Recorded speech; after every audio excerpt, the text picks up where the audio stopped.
Naniniwala po ba kayo na si Gadante sugo ng ama? Sugo na tubusin ang ating bayan, tubusin ang ating mga anak.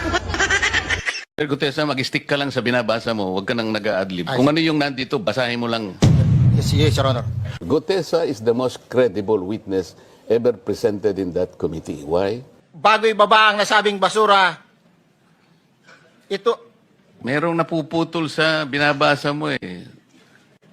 Huwag kang magmadali. Huwag kang magmadali. naputol na. Ulitin mo. Simulang na ni Senator Marcoleta ang basahin ang ginawa ni Mark na affidavit base sa sinabi ni former Congressman Mike na sabi niya, pare, ayusin ko ang Tagalog. Doon mismo sa harap ko, inaayos ni Senator Marcoleta ang Ako, idineklara sa INC rally na si Senador Marcolita sugo ng Diyos. Kaya kung sugo siya ng Diyos, dalawa na pala sila ni Felix Manalo. Meron tayong busis ng masa.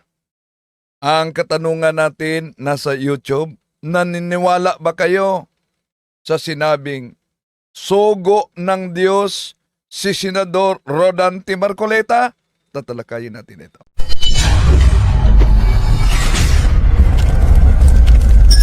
Kumusta? Welcome. Itong inyong lingkod, Wendell Talibong, muli makasama ninyo sa pagkakataong ito. At inaniyahan natin ang ating mga suking taga-subaybay. Huwag kalimutang pindutin ang like sa ating live. At huwag din kalimutang mag-subscribe at pindutin ang bell button para updated kayo, mag-comment at i-share ninyo. Kung saan man kayo ngayon nakabase sa iba't ibang bahagi sa ating bansa at sa ating mga kapatid na nasa iba't ibang bansa sa ating mundo, lalo na sa mga OFWs, nanyiyahan natin i-comment ninyo ang lugar kung saan kayo nakabase ngayon para alam natin kung saan napaabot ang ating talakayan. At may busis ng masa tayo dyan. Naniniwala ba kayo na si Senador Marcoleta na idineklara sa rally? Pero, naniniwala po ba kayo na si Gadante sugo ng ama? Sugo na tubusin ang ating bayan, tubusin ang ating mga anak. Sir Gutesa, mag-stick ka lang sa binabasa mo. Huwag ka nang nag-a-adlib. Kung ano yung nandito, basahin mo lang. Yes, Your Honor. Gutesa is the most credible witness ever presented in that committee. Why? Bago ibaba ang nasabing basura, ito, Merong napuputol sa binabasa mo eh. Huwag kang magmadali. Huwag kang magmadali. naputol na. Ulitin mo. Simulang na ni Senator Marcoleta ang basahin ang ginawa ni Mark na affidavit base sa sinabi ni former Congressman Mike na sabi niya, pare, ayusin ko ang Tagalog. Doon mismo sa harap ko, inaayos ni Senator Marcoleta ang Kaya dito mga kapatid, no, may mga nag-react kung talagang si Marcoleta ay nag-assist lang nitong si Gutesa. Bakit? Mas kabisado pa niya yung mabasa na affidavit ni Gutesa. At kung maalala ninyo, yung affidavit na yan ay idineklara yon ng Regional Trial Court sa Maynila kaugnay sa piking notaryo. At kaugnay naman sa pagkasugo ni Marcoleta, dalawa na pala sila, si Felix Manalo, idineklara na pakinggan nyo, nakita nyo ba sa rally ng INC na sugo daw ng ama? Wala nang pagkakaiba kay Kibuloy, ano? Kung gayon, dalawa na sila ni Felix Manalo, na founder ng INC, sugo din si Manalo. At si Pastor Apollo Kibuloy, sugo din daw, appointed son of God. Iba si Felix Manalo dahil si Felix Manalo, anghel. Si Kibuloy, ang bagong Heso Kristo. O ngayon, ano naman ito si Senador Rodante Marcoleta. Pero kaugnay sa kanyang kaso, tinatalakay ito bago natin tatalakayin din ang ibang isyu ni Kaburnok. Inaniyahan natin ang ating mga kapatid na mag-subscribe sa kay Kaburnok Factbusters PH. Ito mga Kinasuhan na ng pandarambong si Senador Rodante Marcoleta. Sumuko na raw si Senator Rodante Marcoleta sa Sandigan Bayan. Arestado na si Senador Rodante Marcoleta para sa kasong plunder. A few moments later. Kinasuhan na ng pandarambong si Senador Rodante Marcoleta. Sumuko na raw si Senator Rodante Marcoleta sa Sandigan Bayan. Arestado na si Senador Rodante Marcoleta para sa kasong plunder. A few moments later. Officially, kinikilala ng COMELEC yung tinanggap po ni Senator Marcoleta as donations o contributions at hindi po gift. Kapag ka po kinilala ng COMELEC yung salaping iyon as donations and contributions at napatunayan naman talaga na napunta sa pagkakampanya, edi lumalabas po, wala talagang nilabag si Senator Marcoleta sa Presidential Decree number 46. Magandang araw mga kapatid and welcome na naman sa isang episode ng Factbusters PH. Sa ating episode ngayon, ating tatalakayin na itong nangyari kay Senator Rodante Marcoleta. Alam naman po natin, siya po ay miyembro ng Iglesia ni Cristo ni Manalo, mga kababayan. At merong balita tungkol sa kanya. Ano ba nangyari? Kinasuhan na ng pandarambong si Senador Rodante Marcoleta. Sumuko na raw si Senator Rodante Marcoleta sa Sandigan Bayan. Arestado na si Senador Rodante Marcoleta para sa kasong plunder. Ay, ganun pala. Siya po ay nakulong, mga kababayan. Ikinulong si Rodante Marcoleta dahil sa kaso niyang plunder, mga kababayan, pagkatapos na makatanggap ng campaign donation bago ang campaign period noong 2025, mga kapatid. At syempre, hindi lang po siya, pati po yung iba niyang kasama, talagang huling-huli na. At ayon din kay Senator Rodante Marcoleta, haharapin daw niya ang kanyang kaso. O eto, pakinggan niyo po ang huling interview niya bago siya nakulong. Eto yon. Ang pagpunta ko rito, inaasahan ko na lahat ang mga prosesong gagawin ng korte. Kagaya ng sinabi ko sa inyo, ako ay hindi magtatago, haharapin ko ang batas, ang asunto, sang-ayon sa pagkakaintindi ko sa mga batas natin. Kaya kailangan pong dumaan ang proseso. Ngayon, nasabi ko na rin kanina pero muli nating itanong. Bakit naman kinasuhan si Rodante Marcoleta? Siguro yan po ang ating pag-uusapan. Tatalakayin po natin yan. Kinasuhan po si Rodante Marcoleta ng plunder pagkatapos tumanggap ng donasyon habang siya ay congressman pa.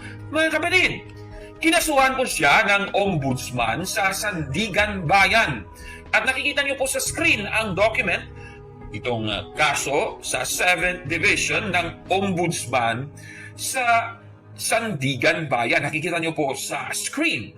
At ayon po dito sa nasabing kasong ito, si Marcoleta ay kinasuhan dahil nakatanggap siya ng 75 million pesos in donations sa mga private individuals na sina Defensor, Viray at Espiritu.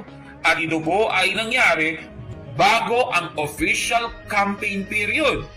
At ito pang masaklap, itong amount na ito ay hindi niya idineklara sa kanyang SALN o Statement of Assets, Liabilities, and Net Worth, mga kababayan, na kanya pong dapat na imaipasa noong June 30, 2025. At dahil dyan, kinasuhan si Rodante Marcoleta ng Ombudsman sa pamamagitan ng Sections 1D, 2 at Paragraph 6 ng RA 7080 or Anti-Plunder Act, mga kababayan.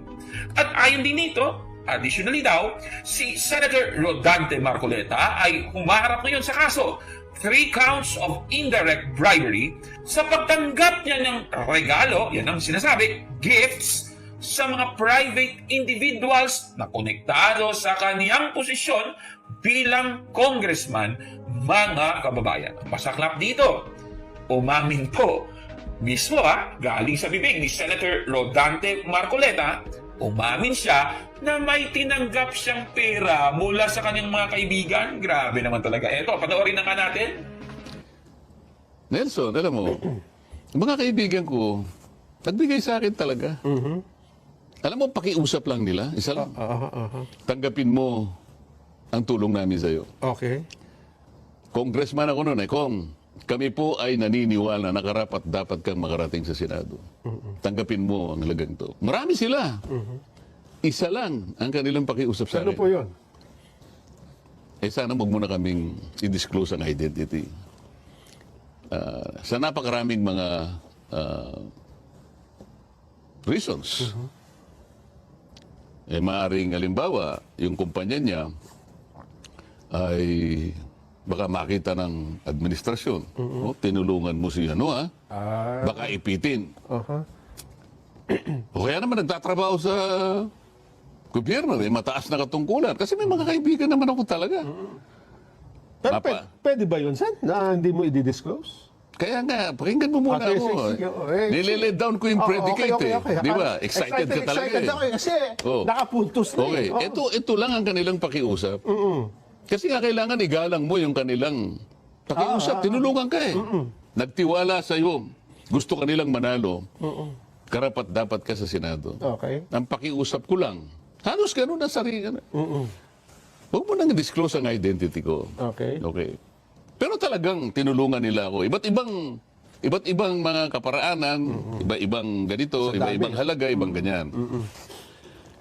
Ngayon, kapag ka naglagay ako ng figure sa contribution, mapipilitan akong mag-disclose ng pangalan nila. Alam mo kung bakit? Merong kaakibat na kung tawagin ay deed of acceptance of donation. Halimbawa, binigyan mo ko ng ganitong halaga. Isa ka doon sa kaibigan ko. Mapipilitan ako doon sa punto na yon. Ilalagay ko yung pangalan mo kasi nandun ka O edi ngayon nilabag ko yung kaisa-isang kahilingan mo sa akin. Tama? Oo. Okay. Magagalit ako. Ngayon, ang sabi nila sa akin, paano yung kako? Contribution to Hindi, sabi niya, binigay ko nga sa'yo, contribution, pero utang na loob mo sa akin yan. Ituring mo na lang na utang, sabi niya, di ba? Loan. Hindi, utang lang. Basta utang na hindi babaya. Utang na loob Ngayon, dahil sa hindi ko pwedeng isiwalat ang kanilang identity, kaya sinabi ko, zero in contribution. Na mapipilitan ako ngayon na gawing zero yun. Dahil kapag hindi ko nilagay, pag nilagyan ko ng amount yun, mapipilitan ko isa-isa kayong i-disclose ko ang inyong identity. Ay, grabe naman ito si Senator Rodante Marcoleta. Huling-huli po sa kanyang bibig. Kaya madali lang kasuhan kasi nga, yung ebidensya ang nagpalabas, siya rin mismo. Nako naman. Ano ba naman itong manalista na ito? Nako.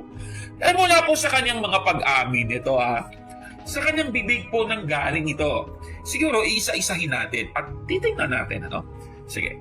Una, umamin po si Senator Rodante Marcoleta na nakatanggap siya ng pera mula sa kaibigan niya na ayon po sa kaso na ating nabasa, 75 million pesos na mga donasyon mula kay Defensor, Viray at Espiritu. Pangalawa, hindi po niya dineklara ang natanggap niyang pera sa kanyang susi, mga kababayan.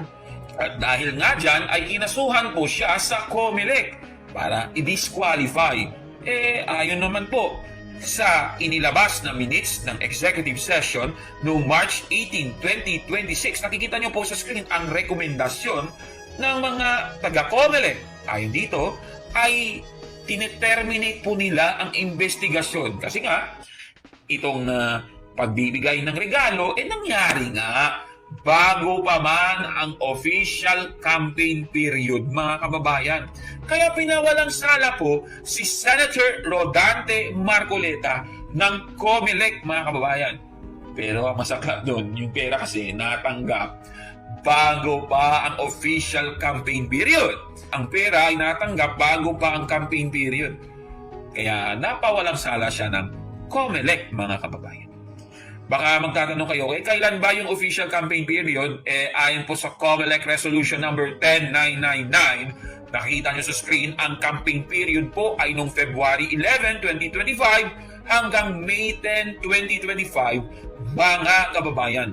At yan nga ang sinight sa kaso kay Rodante Marcoleta. Nakatanggap po si Rodante Marcoleta before the official campaign period, mga kababayan. Tapos, number 4, ang pera po ay natanggap nung siya po ay congressman pa. Itong masaklap, congressman siya, pero tumanggap siya ng pera. Ako naman, ang tindi naman yan. At base nga sa Republic Act number 7080, an act defining and penalizing the crime of plunder, ang pagtanggap ng regalo ay isang ill-gotten wealth, mga kababayan. Nakikita nyo sa screen, by receiving gift or any other form of pecuniary benefit from any person. Ulitin natin, from any person. Hindi naman sinabing from any government official, naku naman. From any person, mga kababayan. Ang tawag dyan, ill-gotten wealth. At ayon din sa Presidential Decree number 46, it is prohibited to receive any gift. Napakaliwanag, any gift, yan ang nakalagay. Lumalabag talaga si Rodante Marcoleta dyan. Katunayan, pinapaisip daw kay Senator Rodante Marcoleta na utang na loob daw ang ibinigay na pera. Ulitin nga natin yun. Ang sabi nila sa akin, paano yun kako? Contribution to eh. Hindi, sabi niya, binigay ko nga sa'yo, contribution, pero utang na loob mo sa akin yan. Ituring mo na lang na utang, sabi niya, di ba? Loan. Hindi, utang lang. Basta utang na hindi babaya. Utang na loob eh. Ngayon, dahil sa hindi ko pwedeng isiwalat ang kanilang identity, kaya sinabi ko, zero in contribution. Na mapipilitan ako ngayon na gawing zero yun. Dahil kapag hindi ko nilagay, pag nilagyan ko ng amount yun, mapipilitan ko isa-isa kayong i-disclose ko ang inyong identity. Diba, Kitams? Ito po ang dahilan kung bakit siya ay nakulong habang gumugulong ang kaso, mga kababayan. Nako, grabe talaga. Tapos may mugshot pa, huling-huli siya, no? Ngayon, panoorin po ang pahayag ng hukom ng Sandigan Bayan para maaresto itong si Rodante Marcoleta. Ito, panoorin natin ito. The Sandigan Bayan, 3rd Division, composed of Associate Justice myself, Associate Justice Ronald P. Moreno, and Associate Justice Fritz Brian Anthony M. De Los Santos, issued today, July 6, 2026, warrants of arrest and hold departure order in criminal case E-SB-26-CRM-0018 for plunder against Senator Rodante Dizon Marcoleta, Michael Tan Defensor, Joseph Varias Espiritu, and Aristotel Baluyot Veray. The issuance of the warrant of arrest signifies only that after evaluating the records, the court found probable cause to believe that the accused committed the offense charged. Probable cause for the issuance of a warrant of arrest exists when the facts and circumstances would lead a reasonably discreet and prudent person to believe that an offense has been committed by the person sought to be arrested. Let me stress, yung warrant of arrest does not constitute a determination of guilt. Hindi pa guilty yan. All the accused continue to enjoy the constitutional presumption of innocence until their guilt is proven beyond reasonable doubt. Again, the court's proceedings are governed solely by the Constitution, the applicable laws, and the evidence properly presented before it. The court would want to remind the counsel who have appeared for the accused, and even Senator Rodante Marcoleta, who himself is a lawyer, that as officers of the court, they are duty-bound, together with the prosecutors, to uphold the integrity and administration of justice, to ensure compliance with lawful orders of the court, to conduct themselves and all persons acting under their direction with fairness, order, dignity, and full respect for the rule of law and the courts. Full respect for the rule of law and the courts is non-negotiable. The court enjoins all parties to cooperate to ensure that the proceedings are conducted speedily, fairly, orderly, and with full respect for the rule of law. So thank you very much for your time. Ayan, huling-huli po siya. Oh? Kaya ngayon, nakulong na si Senator Rodante Marcoleta, mga kababayan. Ngunit, may isang miyembro po ni Manalo ang todo tanggol sa kanya. Ang payag po ng vlogger ng Iglesia ni Cristo ni Manalo ang atin namang tatalakayin.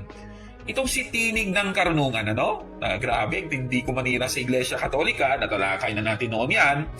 Ano ba ang naging pahayag niya tungkol sa kaso ni Senator Rodante Marcoleta?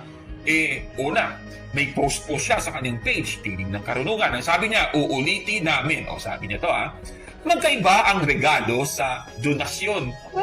Yung gift, iba daw sa donation. Sabi niya, walang nilabag si Marcoleta sa PD-46. Alam naman natin, sa PD-46, Presidential Decree number 46, ang sabi doon, bawal tumanggap ng regalo. Ulitin natin, it is prohibited to receive any gift. Yan ang sabi, any gift. Hindi naman daw regalo yung natanggap ni Rodante Marcoleta, kundi donasyon daw yon. Yan ang sabi nung Tinig ng Karunungan. Tapos sabi pa niya doon sa nasabing post, ng comment din siya doon, kung labag sa PD-46 ang pagtanggap ng donasyon bilang campaign contribution, edi halos lahat ng nakaupong politiko ngayon ay lumabag din sa PD-46 dahil sila man ay tumanggap din ng campaign donations. Grabe yung hirit niya.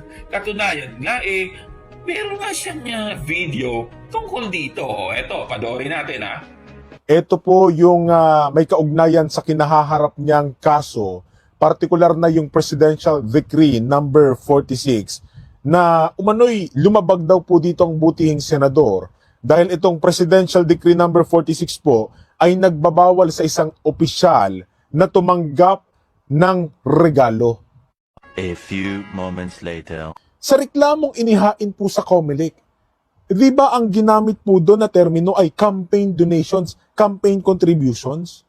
Kung ako po ang Korte Suprema, kasi nagpetisyon ng kampo ni Senator Marcoleta, no? Kung ako po ang sa panig ng Korte Suprema, hindi naman po sa pinangungunahan natin ang Supreme Court.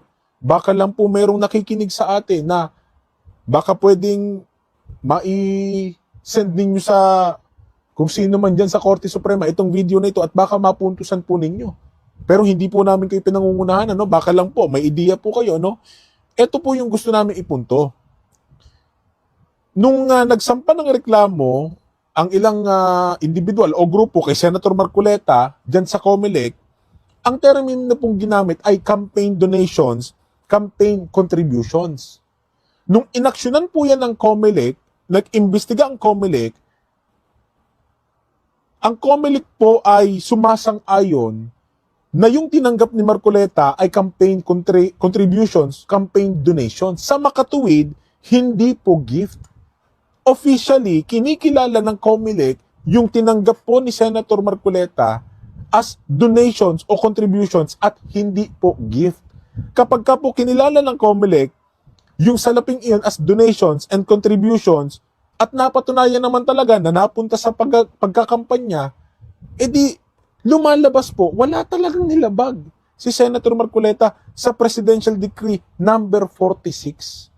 Kasi malinaw po, inaksyonan ng COMELEC Kumbaga nag-affirm ang COMELEC na talagang yan po ay napunta sa pangangampanya, yung contributions na yan.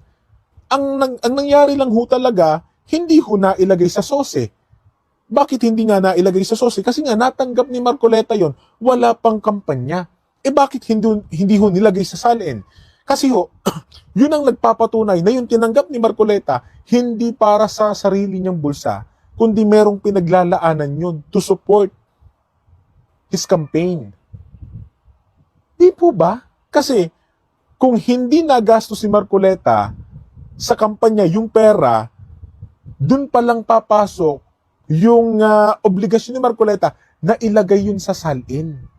Kasi nasa kanya pa eh. Ang kaso nagastos niya na.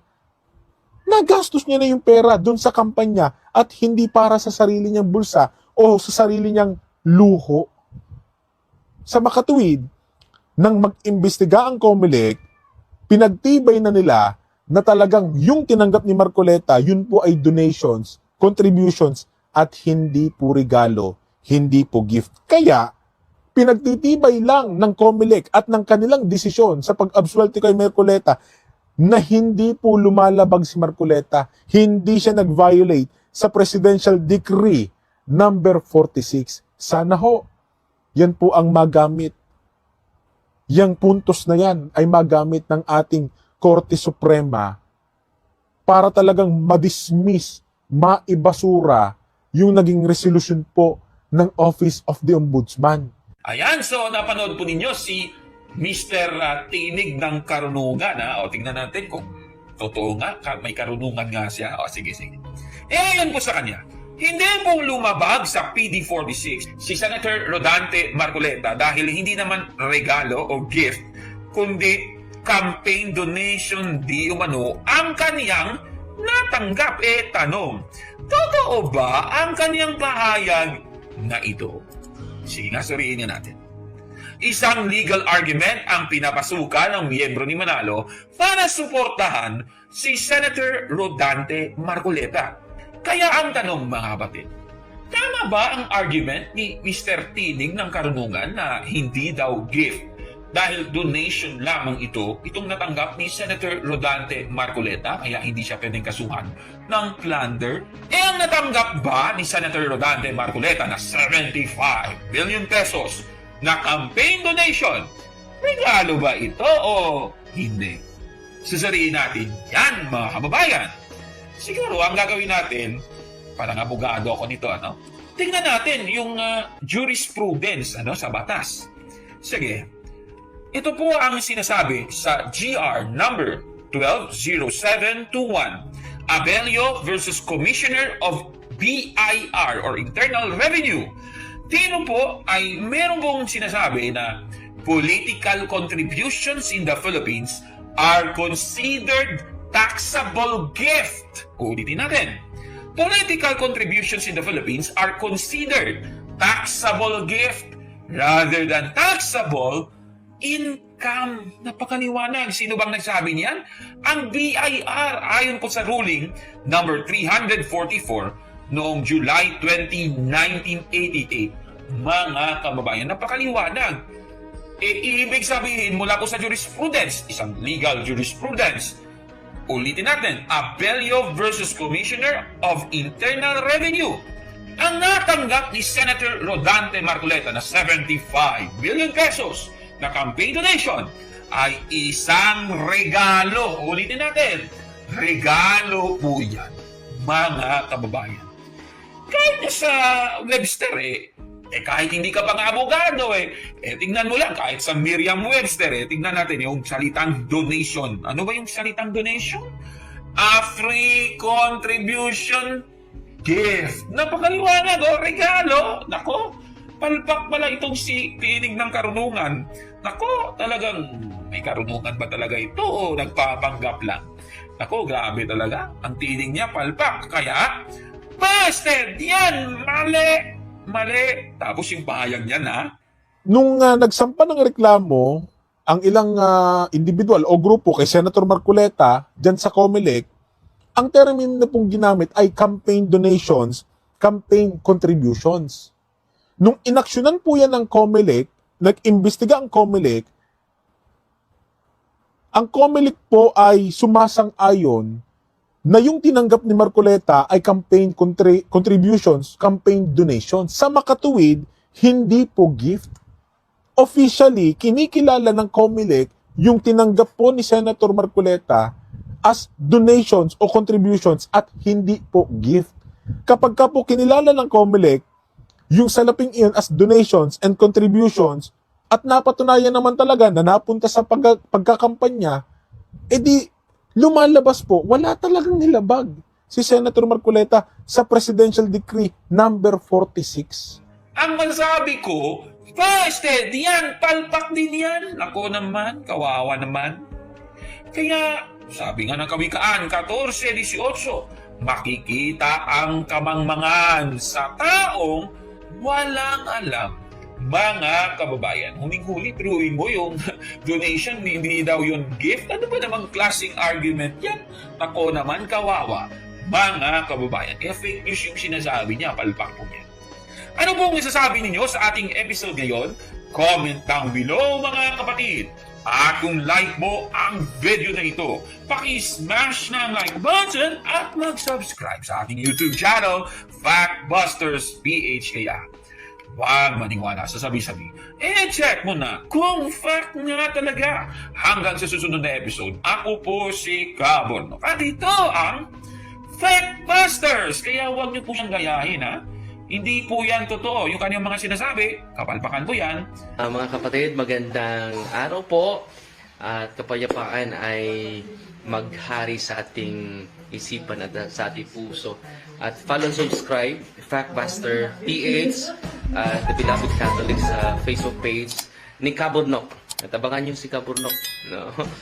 Dahil marami siyang i-reveal na mga maling aral at matutuhanan natin ang katotohanan. Dahil ang katotohanan na magbigay sa atin ng tunay na kalayaan. God bless! Okay, salamat ka Burnok. At i-follow ninyo si Cabornok, mga kapatid. Alam nyo, may umalmad yan sa comment section. Siguro kaanib ito ng Iglesia ni Kristong Tatag ni Felix Manalo. Sa ating katanungan ng busis ng masa, naniniwala ba kayo na si Senador Marcoleta ay sugo ng Diyos? Merong yes, 9%. No, 91%. Yan ang sumagot sa ating busis ng masa. At may umalma, siguradong kaanib ito ng INC. Ayon sa kanya, makita ninyo sa comment section, ito sa comment section, si Jocelyn Angeles 1399. Hello Jocelyn. Sabi niya, ikaw paring napakasinungaling mo kapag mapaggawa ka ng kwento. Ikaw nga talata sa Biblia pinalitan mo, pati papel. Di naman ay INC ang nagsalita. Mapanglingla kang pare, demonyo ka. Yun ang kanyang reaksyon. Una, hindi ko pare, hindi din ako madre. Jocelyn, at kaugnay sa komento mo, sasagutin natin to punto por punto bago tayo magpatuloy. Na hindi naman umano, ministro ng INC ang nagsabi na ano. Ulitin natin ang sabi, nag-react talaga si Jocelyn dito. Pero, naniniwala po ba kayo na si Kadante sugo ng Ama? Sugo na tubusin ang ating bayan, tubusin ang ating mga anak. So, napansin ninyo, meron pang bandila ng INC. Sarali yon. So kung argumento nito si Jocelyn, hindi naman yun. INC minister ang nagsabi na si Kadante sugo ng Diyos, sugo ng Ama. O sige nga, lagay natin, nag-react ka dahil sabi mo, napakasinungaling ko. Kung hindi sugo ang kinikilala ninyong kadante ng Diyos Ama, kanino siyang sugo? Naisip mo ba yon? Yun ang reaksyon ni, balik natin reaksyon niya. Naisip kaya? So kung pumalag ka sa pahayag na di naman INC yung nagsalita, paano mo na siguro na hindi ka anib ng INC yon? Sabi niya, mapanglinla kang pare, demonyo ka, galit na galit talaga si Jocelyn dito, nakaanib ng INC. Sapat na bang sabihin na dahil idiniklara doon sa rally mismo na si Kadante ay sugo ng Ama, kaya sasabihin, hindi naman ministro ng INC ang nagsabi. Sige, pagbigyan natin. Kung si Marcoleta ay hindi sugo ng Diyos, kanino siyang sugo? Aber? At higit sa lahat, rally yon. At ang INC mismo ang pumipili ng mga tagapagsalita sa kanilang rally.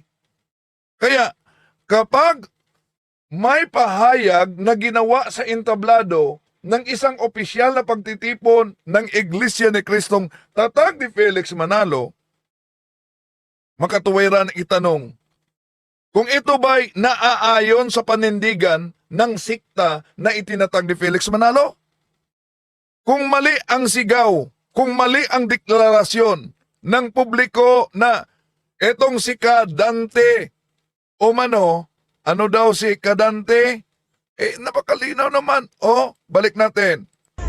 Pero, naniniwala po ba kayo na si Kadante sugo ng Ama? Sugo na tubusin ang ating bayan, tubusin ang ating mga anak. Yan. Diba?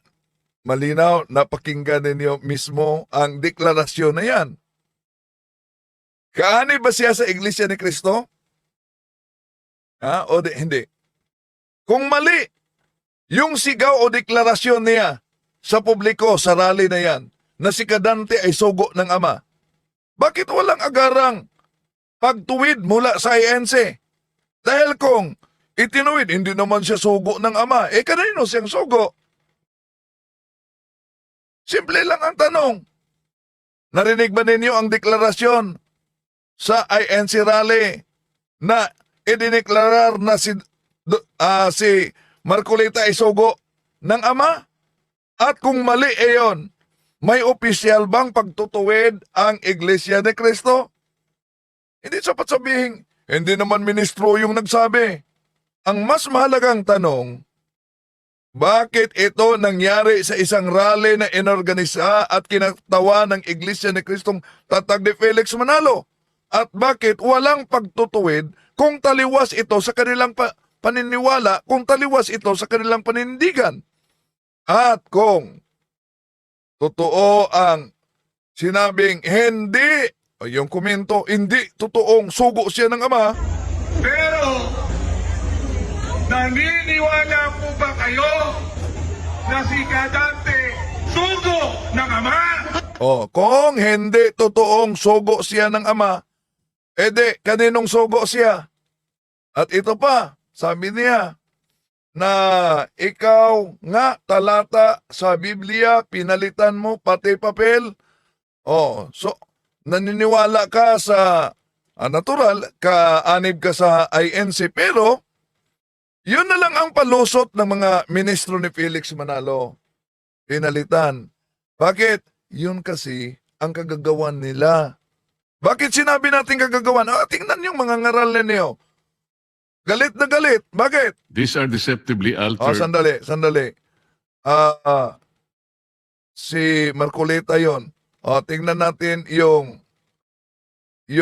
kay Sinita. Eto, kay Sinita. Mga ngaral ninyo. Na talagang dinikitan ko raw ito. Bueno, bubuksan natin Titingnan natin yung Apokalipsis 13:18. Tingnan natin kung may dikit. Ayan. Ito po ang lugar na yun. Oh. Ito po. Oh. Ito po. Ayan po yun. Oh. Ayan po yun. Oh. Kung may dikit man yan, hindi ako ang may gawa. Defensor Katoliko nun si Mr. Rolly Tesorero, siguro. O di kaya, baka si Monsignor Abriol din. Kasi si Abriol noon buhay pa. Inyo, talibong. Talibugok. Kaya napansin ninyo, atake personal na lang. Naubusan na ng argumento. At bakit atake personal? Isang dating kaanib ng INC na humihiwalay, ito ang kaniyang pasabog. Umalis ako sa INC dahil ang turo sa amin ay atakihin ng pamimersonal para maasar ang mga tagalabas ng iglesia namin. Inyo, talibong. Talibugok. Talibugok. Si Wendell Talibong, isa po sa matandang dragon sa punto por punto. Ang nakukuha ko dyan sa ginagawa ni Talibong, it's either na pinangangatawanan niya yung pagiging sinungaling niya or talagang ang kanyang comprehension ay natatapakan niya dahil sayad na po sa lupa dahil sa sobrang baba ng kanyang comprehension. Kasi itong taong ito, madaya ito eh. Si Tampered. Mr. Wendell Talibong, Vice President dyan sa punto por punto. Dahil sa marami kang assignment sa The Revealers na di mo masagot, kaya huminto ka na sa pag-atake sa The Revealers. Sadali muna. Kailan ka nga sasagot? Kailan ka sasagot? Puro ka sandali lang. Hanggang ngayon, nag-iintay ang mga taga-revealers. Yun, naghihintay ang taga-revealers daw. Paano sasagutin yung taga-revealers na sasagutan namin noon dahil booking na booking sila sa kanilang pandaraya, binura ang kanilang video. Burado ang kanilang video. Paano ko sasagutin na dali-dali niyong binura ang mga video ninyo? Bakit? Siguro inutusan, malaking posibilidad sa kanilang tagapangasiwa na mas mabuting burahin na lang kaysa mas lalong mapahiya ang siktang tatag ni Felix Manalo. Imagine, ginamit ang mga aklat Katoliko. Isa lang ito na aklat Katoliko na kaya burado talaga nila. Bakit? Ito, ang aklat Katoliko. Basahin po natin, yan yung aklat na pinapakita po ninyo na pinamagatang ang Iglesia ni Cristo at iba't ibang sektang protestante na yan po ay sinulat ni Juan Trinidad, isang paring Hiswita. Sa pahina 25, ganito pong mababasa natin. Hindi galing kay Jesus ang pangalang Iglesia Katolika Apostolika Romana. Tanggap po kaya yan ng mga kaibigan nating Katoliko nakikinig, lalo na mga CFD? Hindi galing sa Panginoong Jesucristo yung pangalan ng iglesia nila. Sa mga tuwid, hindi ang Panginoong Jesucristo nagbigay niyan. Bakit sila umaamin na hindi galing kay Kristo ang pangalang Iglesia Katolika? Ngayon, sinagot natin to. Kaya dali-dali nilang binura ang video nila. Jocelyn, bakit? Hello, Muslim Islam. Shout out daw umano. Muslim Islam. Bakit binura nila? Dahil ito kasi ang nakasulat, hindi yan opisyal na pahayag at matagal na itong ginagawa nila. Kotisyon yan na sinagot ng pare. At ito pa ang aklat. Ibig sabihin, yung binasa nila ay isang pahayag ng ministro, yun lang ang kanilang sinipi at gusto nilang ipaabot sa publiko, lalo na sa mga inosenteng naging kaanib nila, na pahayag yan ng simbahang Katoliko. Pero, kotisyon yan ng paring Katoliko at sinagot lang. Hindi lang yan, mga kapatid. Nakakagulat. Ito pa, para lang pasinungalingan na ang ating Panginoon Jesucristo ay Diyos, ito ginawa nila. Sa paliwanag ng Iglesia Katolika, ito sa ating mababasa, ganito sinasabi sa footnote. Verbo at ang anak ay tinawag niyang isang uri ng banaag ng kaisipan na nagmumula sa Ama. Sana napansin niyo na ang salita o yung logos ay kahayagan ng kaisipan. Nang ang salita o logos ay hindi pa ipinahayag o hindi pa lumalabas sa bibig ng Diyos, ito ay salita na nasa isip kayo. At alam nyo ba mga kapatid, magaling talaga itong mga ministro ni Felix Manalo na kumuha lamang ng sipi para ipalitaw na ito'y nakasulat at panindigan ng Simbahang Katoliko pero pinutol. Dahil lumang salin kasi ito ng Biblia ni Father Juan Trinidad. Tulad sa Aklat Katoliko na ang may akda ay si Father Juan Trinidad na pinagputol-putol nila. Itong aklat na ito, ang Iglesia ni Cristo. Ito din nasalin na mabasa ninyo mismo kay napakinggan ninyo kay Parba. Na ano yung sabi ni Parba? Okay, ulitin natin ha. Sa paliwanag ng Iglesia Katolika, ito sa ating mababasa, ganito sinasabi sa footnote. Verbo at ang anak ay tinawag niyang isang uri ng banaag ng kaisipan na nagmumula sa Ama. Sana napansin niyo na ang salita o yung logos ay kahayagan ng kaisipan. Nang ang salita o logos ay hindi pa ipinahayag o hindi pa lumalabas sa bibig ng Diyos, ito ay salita na nasa isip kayo. Oh, yan. Pero alam niyo ba, ano ang nakasulat sa footnote na ito?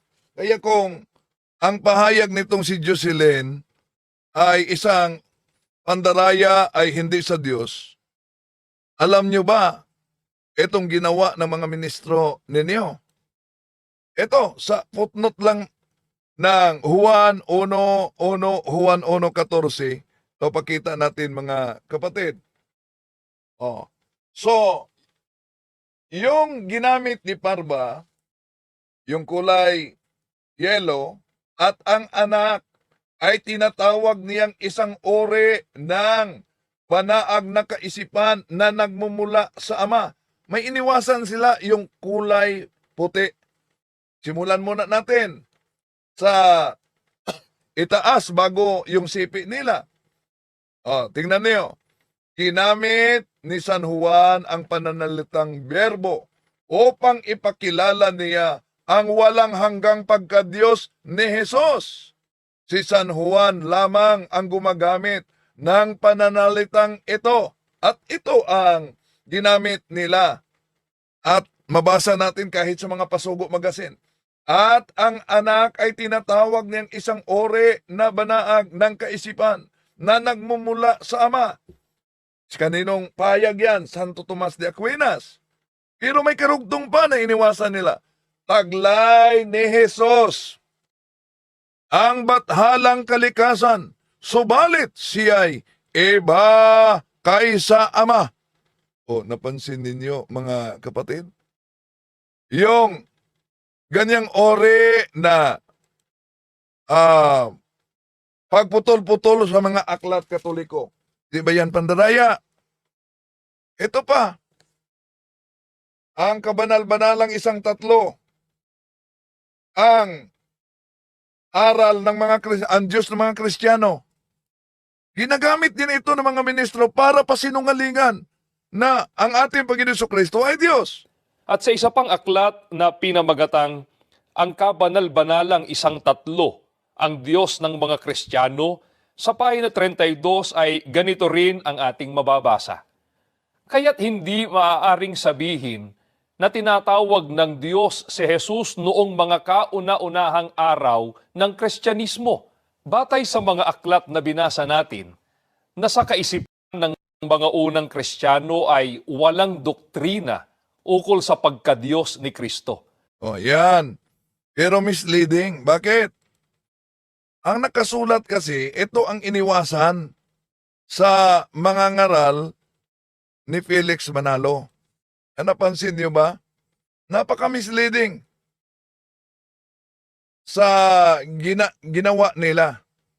Ito ang nakasulat, mga kapatid. Oh, kaya hindi maaring sabihin na tinatawag, pero may iniwasan sila, na tinatawag mang Diyos si Jesus noong mga kauna-unahang araw ng Kristyanismo. Yan lang. Pero may karugtong. Pinatunayan ito ng katotohanang hindi ginagamit ni Pablo ang titulo para kay Jesus maliban marahil sa Roma Kapitulo 9, versikulo 5 at Tito Kapitulo 2, versikulo 13. Ngunit gaya ng binanggit natin, ang dalawang siping ito ay lubhang pinagtatalunan ng mga dalubhasa.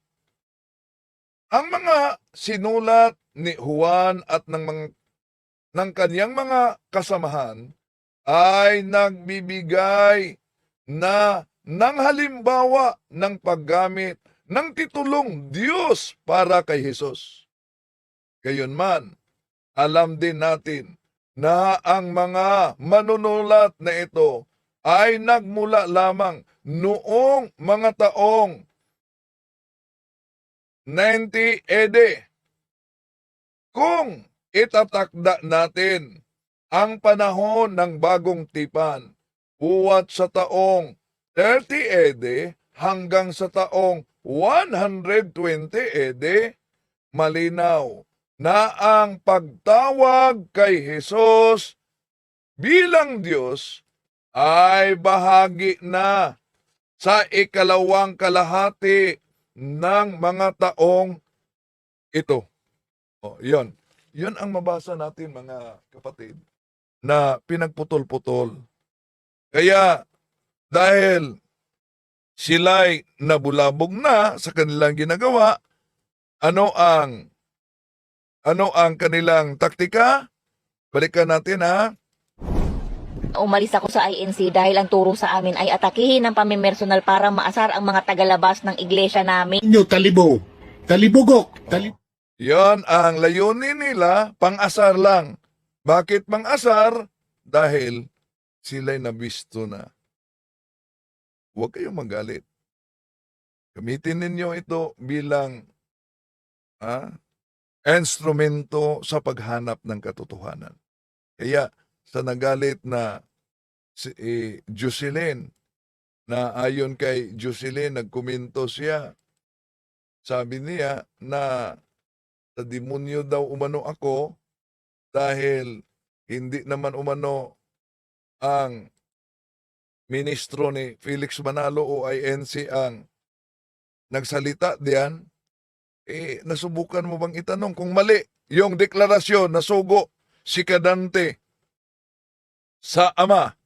Kung mali yon, kanino siyang sugo?